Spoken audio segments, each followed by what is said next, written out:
Okay, so moving on. She does not know me, and she does not know where she is. I am hoping that rest and quiet will restore her. I am hoping to take her to London tomorrow to see a doctor and specialist. Through Christie's disappearance, she was never solved or explained.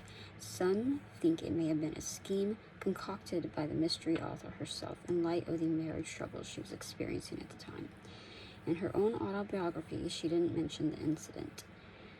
Did you know it is possible to have an identity crisis in the Christian life, to forget who we are in Christ? We can't solve that mystery here, but we can draw on the experience. Note what her husband said. I do not think she knows who she is. We can make a clear connection between unusual behavior and a loss of identity. Identity crisis is a common theme of fiction, television, and film, usually the result of amnesia after a trauma of some kind.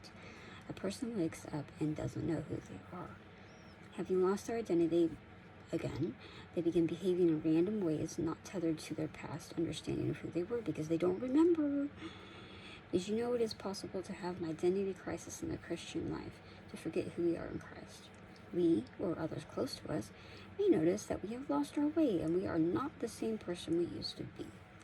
I'm not talking about a case of amnesia resulting from trauma, an actual identity crisis based on psychological or physiological causes.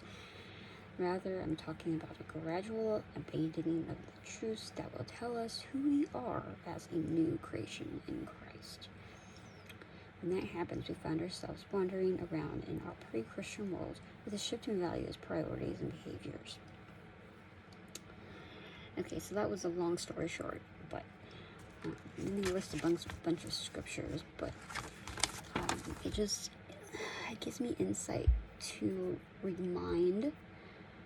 Again, I'm not quoting Disney. You guys remember in The Lion King when Mufasa came to save Simba from... Goodness, I don't remember what the scene was, but Simba puts his little paw inside like the big paw of his dad, and he's like dumbfounded, like how big that is, how big his dad's footprint is. And he doesn't even know how he's going to fill that out on his own. He does. But it's not. He has doubts, but he still perseveres. So, anyways, guys, I'm getting tired. So I'm going to go to bed. I'm going to leave you with this food for thought. And then we will... Sorry. Constant cold I have. We will talk again in a few days. Good night. Love you. Bye.